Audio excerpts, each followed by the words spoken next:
just like if you're a man, you a pretty boy. Like you look good. Like you look clean and no for real. Like I have to tell you because that's why I'm here on Earth. I have to like tell people the good things about them when they're true. I have to share it because you never know. You know what I'm saying? So yeah, whatever you're doing is working. So I'm gonna have fun working on set with you. But no, that's the other thing I was gonna ask you, and I'm gonna ask you a similar question. Just working on set.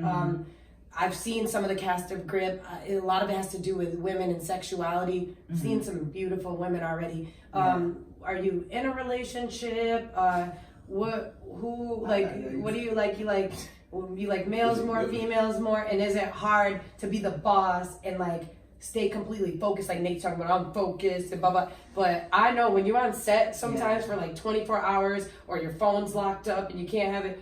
I don't know. Sometimes there's temptation around. I'm not saying anything, guys. I'm not saying I did anything, but I'm just being real right now. So, I can keep whatever private. I mean, you can always say it's personal, but I'm going to ask the questions. Y'all know I'm going to ask the questions. Now, he might not answer my questions, but y'all know I'm going to ask them. So.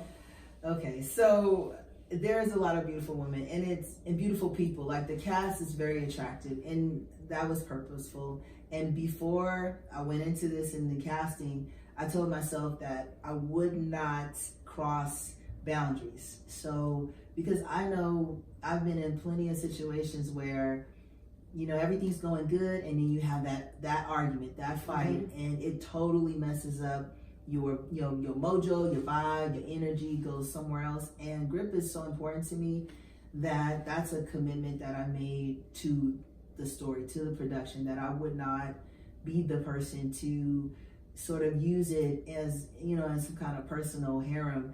Now, the thought has crossed my mind. Right. I'm a very sexual person.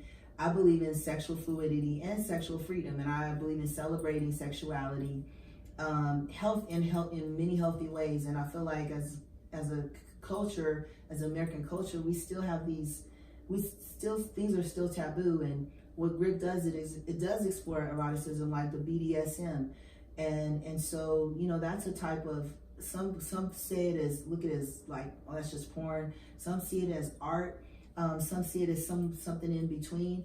But I feel like Grip will give a platform for that. So as far as like, am I in a relationship? I've decided to be single during the production of Grip. Now I have had someone in my life for about 3 years now, and we've had our turbulent times. And so, her and I have come to an understanding through so many different conversations and miscommunications, arguments, whatever, that where my focus is. And so, I would love to have an orgy, to be honest with you. I ain't even gonna lie. And Grip orgy coming soon, guys. On VH1 they have those reunions. Yeah. Grip, it's gonna be an orgy. It's an orgy. Stay tuned. You guys, if you have my personal number, don't worry, I got you. That sounds great. But at the end of the season, we all gonna turn up. We're just gonna see who's willing to get naked. You know what? So you viewers know, if you watch me, once somebody gets me speechless, this is kind of a big deal. So hold on a minute. Because that just happened. Oh, wow. Okay. Well, all right. Well, all right. I would like at least to be invited so I can at least have the option to decide whether or not that's something I would like to do. Of course. No pressure. No pressure. Maybe a little. But, okay. And then for you, Nate, do you find it important to not get laid where you get paid? Oh, yes, because that can go a long way in your career. Helping you, like on the women's standpoint, it'll help them to a certain point. But as a male, with all this Me Too and stuff going on, it's just not a good way to go. So, you feel like they can turn it around on you quick, huh? Yes, and you just got to keep it professional at all times. It's a business when it comes down to it. So, do you think that has something to do with the fact that you're a black man? Because on some of these sets here in Vegas, and I don't want to make it all about that, y'all, but some of these sets here in Vegas, I'm not trying to be rude, but some of our Caucasian males have not had that same attitude, but I've heard that a couple times from the black guys, and I was wondering if you think that has something to do with race. Oh, most definitely it got a lot to do with race. Same with acting. It's like tougher to get certain jobs, but you have the same talent, but you just don't fit the color, I guess. But Well, I heard from a very esteemed colleague very recently that us as Black actors, there's a lot of us and not a lot of jobs and just not a lot of money and work coming in the in-between. So you could book that job, but then when's the next one? So very smart of you to get on the writing and the production side of things, and very smart of us to be involved in a project where we can have a part of that writing and production side, because it's not easy for a Black actor. I know that from experience. So okay, just another question real quick while we're kind of on this dating thing, because I like this part. Do you find it hard to date in Las Vegas, period? Well, me personally, I don't have that problem because I've been married for 10 years now, and I've been with my wife for going up 19 years, so. That's beautiful. He's married, y'all. Nate is off the market, but you can feel free to fall in love with him on Grip, okay? And how about you? Do you find it hard to date in Vegas? Yes, and I thought that wouldn't have been an issue, but it's not necessarily the people who are available. It's just all of the sort of like the baggage that comes with it, you know what I'm saying? And so, I mean, modest, I'm pretty transparent on social media, where I've posted things that are poly in nature, about polyamorous, about poly relationships. And like I said, I have attempted to do the poly thing, and it's so difficult because it's just misperceptions. It's a lot of things that I guess fakeness. A lot of People are not real, that I hear a lot from people that trying to get in dating relationships. It'd be good for a minute and then they just switch up, like it's a total another person they're living with. So is that what you're talking about? Yeah, I feel like people are, I don't know what it is. They're just not either honest with themselves about what they want and what they want from the other person. Right, and once again, Ray has touched on what I was going to ask next. I was going to ask you, don't you think it's easier when you're polyamorous, or you make it open and honest to everyone, and you're transparent, that you're into free love or just openness, like I'm not locked down? But you already touched on that, because what you guys said is true.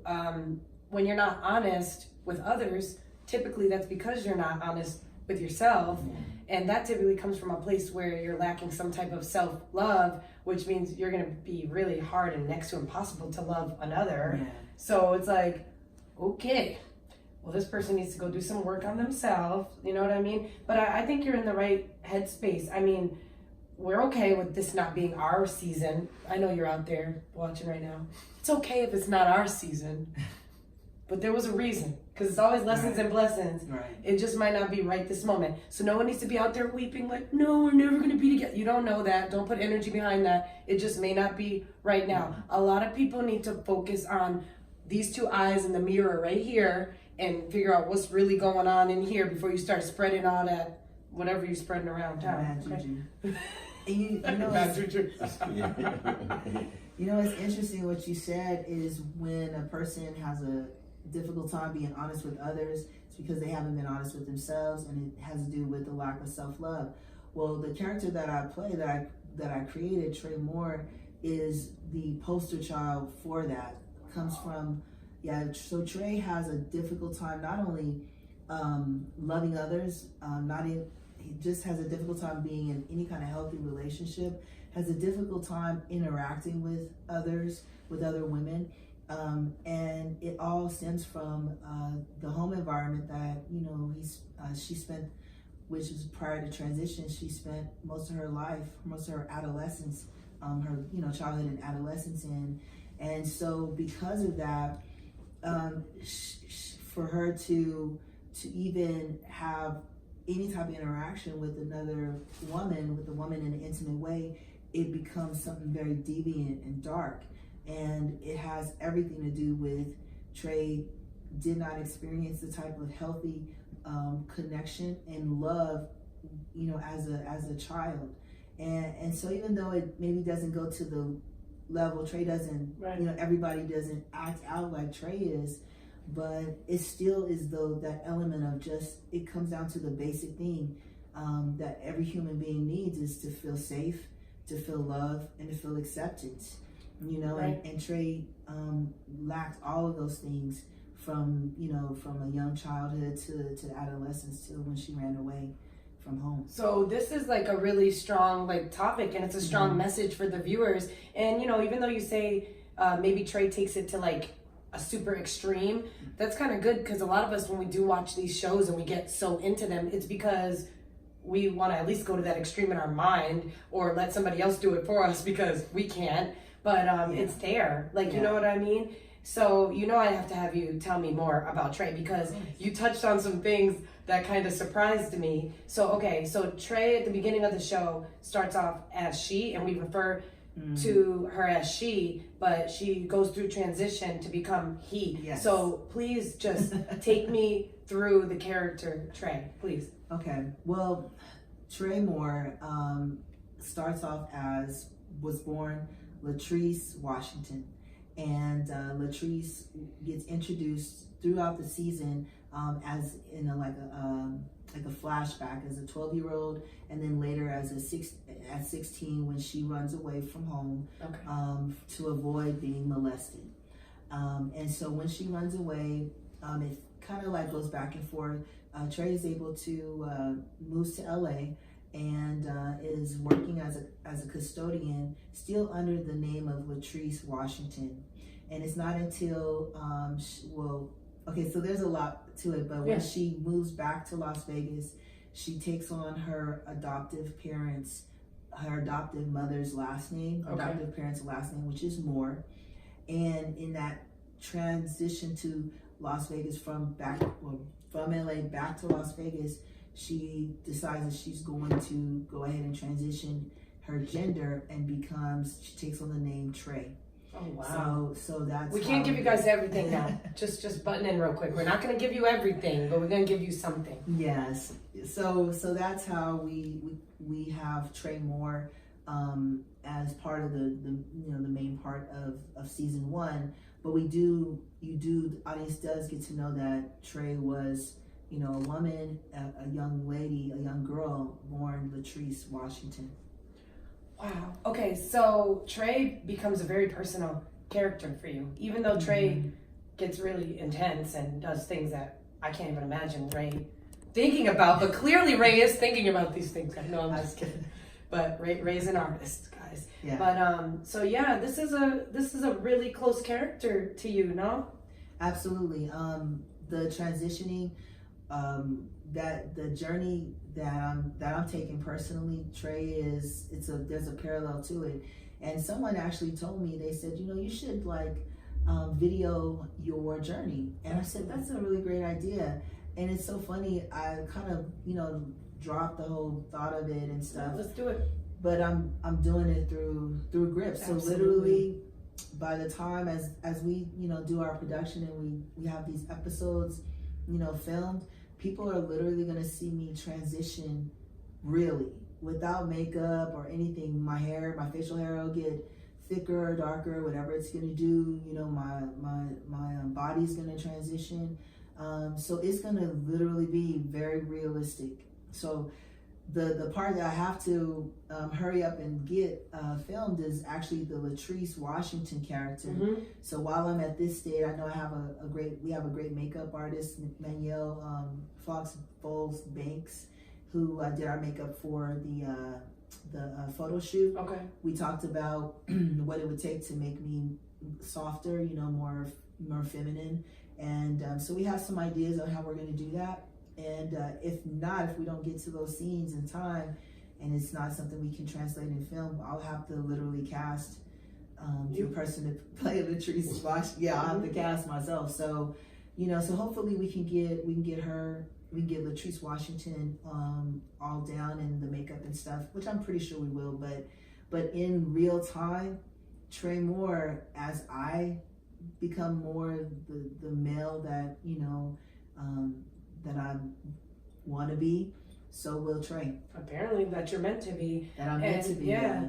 That's really cool. And I feel like I know for a fact that the fact that this transition is going to be documented not just in like a regular following you around way, but like in the scenes of this series. Yeah. that's even more of a reason why people are going to be, this is more buzz, more stuff I want to write about, more stuff I want to talk about. So I'm sure that makes other people feel the same way. Yeah. So really cool, really good stuff you got going on. You must be excited. And how about you, Nate? How's your family? Are they ready for you in these long hours on set and all the fun stuff that goes along with being with an actor? Yes, it takes a little time to get adjusted to it, but once my family, my wife get adjusted to it, they be like, okay, here we go. But it takes a period of time. It's not easy when you're away for so long and you do certain things in the scenes. Are you a method actor? Like, do you go home and you're still your character? Like, are you still gonna be in that mode, like when you get home? Sometimes, and then you gotta flip that switch, to go back to yourself. It's kind of like self-taught a little bit. You go into the mirror, like, as you know, some people actually go through therapy to get out of that character, right? To get back to your normal lifestyle. Yeah, I think a key word for all of us is assimilation. Yeah. We need to be able to okay, we're on grip set now. I'm in grip mode, and then know how to separate from that. But sometimes you're practicing, you're studying, and you have to be that character before you have something big. But I know that in some of my relationships, some of the characters I had to be, they're like, you gonna be single while you prepare for this role model. Yeah. So, I just felt like I should ask that family question. And then what'd you bring up? You just brought up something that I wanted to ask you, and you used the word therapy. Mm-hmm. So this must be very therapeutic for you, for sure, with the transition, because I can only imagine. I haven't even gotten to talk to you behind the scenes about it. Is this a really nice therapy to write out some of the scenes where you see what Trey's going through during the transition and being able to visually see it? Yeah, I mean, there's some therapeutic aspects to it. There's going to be scenes in there because Trey is a driver, so I'm going to have Trey in that type of a field where you have access to people, in a very almost, still having a distance. But there's times where, Trey someone will refer to him as her, and we'll get to see the facial expression, the reaction, the real reaction of, still the world not really seeing you as you see yourself. And so writing that has been helpful, and has also allowed me not to be patient, because I literally feel like there's a lot of patience in writing a really good story. And so as much as, I have to show patience in that with the character and let the character evolve naturally, I have to also be patient with my particular journey personally, and also be patient with the people in my circle, and that everything's gonna come, at the right time. I don't have to push my own personal agenda and feelings onto anyone else. That that what comes across naturally is going to be received just as naturally. And when someone doesn't receive it, it just tells me that you and I don't need to be in the same circle, because you would never accept me regardless, and so I just kind of I let nature show me who friends, who I should be close to, I shouldn't be close to, and I feel like it's important, That's part of self-trust, and that goes right in line with the other things that we discussed. Yeah. Well, I have to ask you, because I remember I did an event for Lady Gaga before, and it was one of the most memorable experiences of my life, because I met a lot of kids that were kind of androgynous looking. Some of them not really sure of their sexuality. They were mostly teenagers. Some were kind of trans or working in that direction. But the common theme was that a lot of them were depressed, and they were some of them were becoming a harm, they could possibly be a harm to themselves. Yeah. So what Lady Gaga did was she gave them a photo booth that she let them voice their feelings and concerns, and the kids were coming out feeling so much better. Yeah. So when she walked on set, I let her know, you're saving lives in here. Yeah, And if nobody's that's told you awesome. this, you need to know. And that's huge for someone using, what you have to do that. So right now, this is where we are, and I feel like you're going to be in the same position really soon. But right now, because we have all these people listening and tuning in, is there a message that you'd like to give, not just to trans, but yes, to trans, but just sexual people, just humans, black, white, yellow, peach, brown, in between, any sexuality, Yeah. like from anything to everything. Like, do you have one message that you want to make sure that you get out to these people? Yeah, and it basically is that I feel like as human beings, we need to always remember our humanity, and in that we are not perfect, and that life is a journey. And as we go through life, we're going to discover things about ourselves, whether we like it or not. But the strongest thing, the thing I think everyone should accept is the fact that they have to accept themselves. You have to accept yourself first before you can even understand how to accept others. And GRIP is a storyline that when it comes down to it, Trey eventually accepts himself. And it's a powerful moment, and it actually involves Detective Lewis. Detective Lewis is one of those the interaction with Lewis is a moment where Trey decides to totally embrace all of who he is and who he's been made to be, I guess, or through the different experiences. And it's not necessarily going to be a happy ending. A lot of times we assume that when we accept ourselves, those acceptances ends up everything is positive, and you're going to see everything work out in the end. Well, in Trey's case, his acceptance has to do with the evil that is within him, and so it's going to be a tough thing for me as an actor, playing Trey, is to accept that sometimes what's at our core is not good, and I come from a criminal justice background, so I studied a lot of crime in young people. And the fact is that, not to say everyone's born evil, but what I can tell you is that just from the research and the studies, people who have, under certain circumstances, their true self is a monster. There are monsters out there, and it's one of those real truths.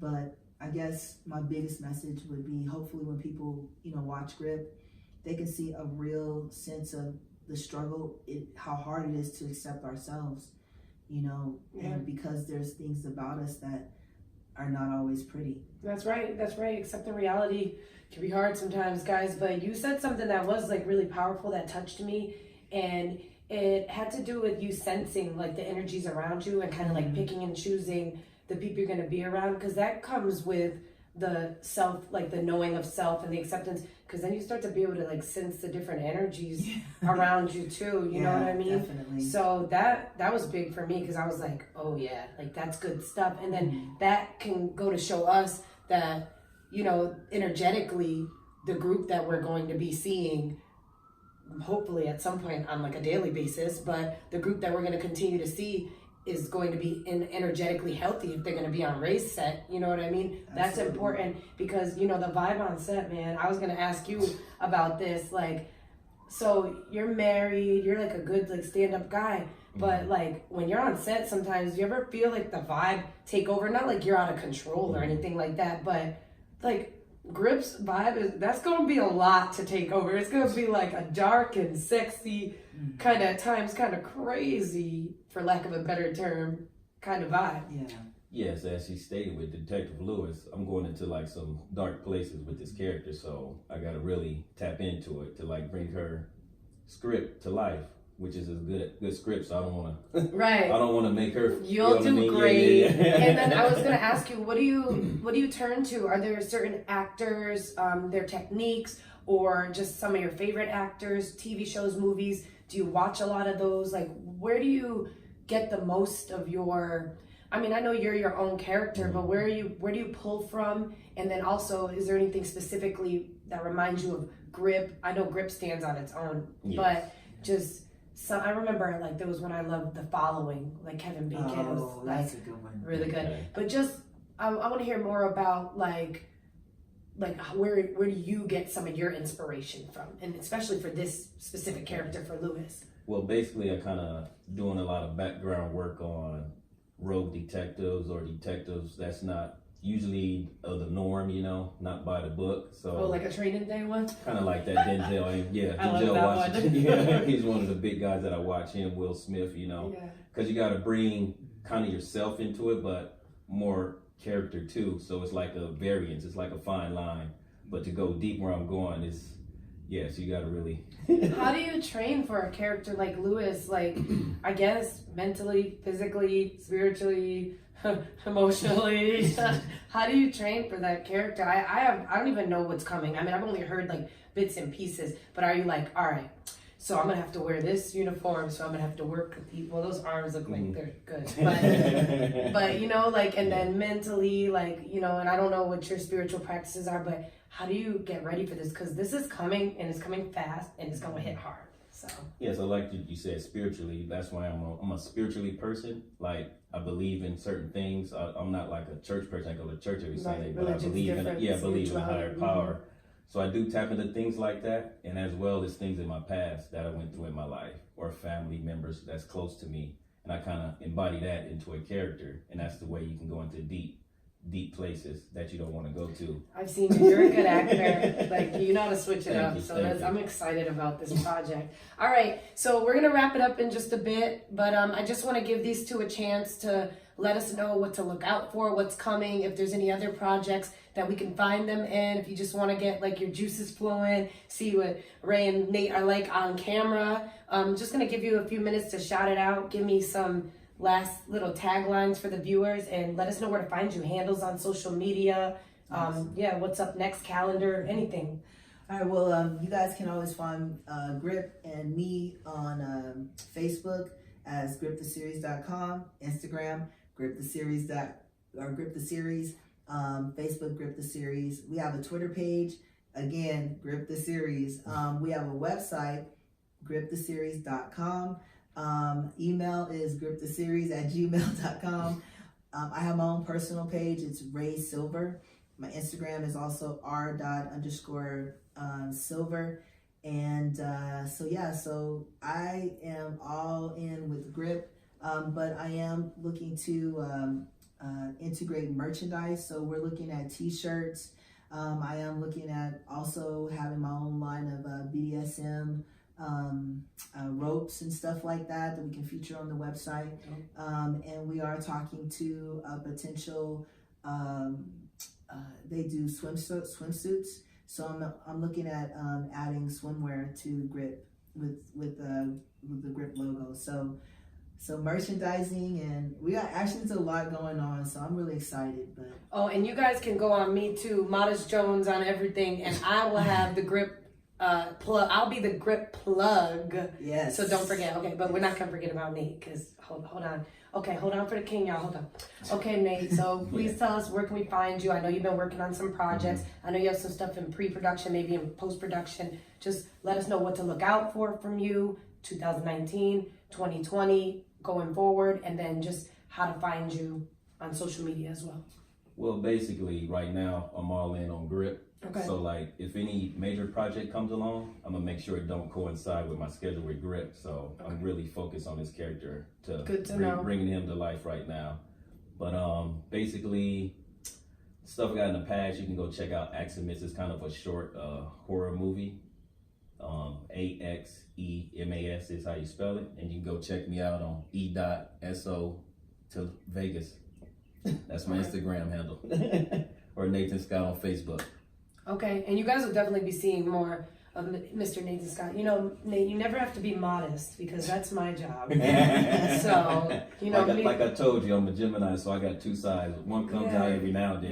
You're nice it and all relaxed. depends on which one you get. We like how relaxed you are. We want to be like that, but we're kind of like, rah, me and Ray, like, but it's a nice balance here. It's all about balance, guys. Yeah. So I just want to thank Ray and Nate for having me here on set of Grip. Things look amazing over here, and there's so much more to come. And you know, I've weaseled my way up in here. I'm having me a roll and all kind of stuff going on. Love it, But love it. yeah, thank you guys so much. You're welcome. You guys, thanks for tuning in to the Modest Jones Show, and we'll definitely be back with more Grip.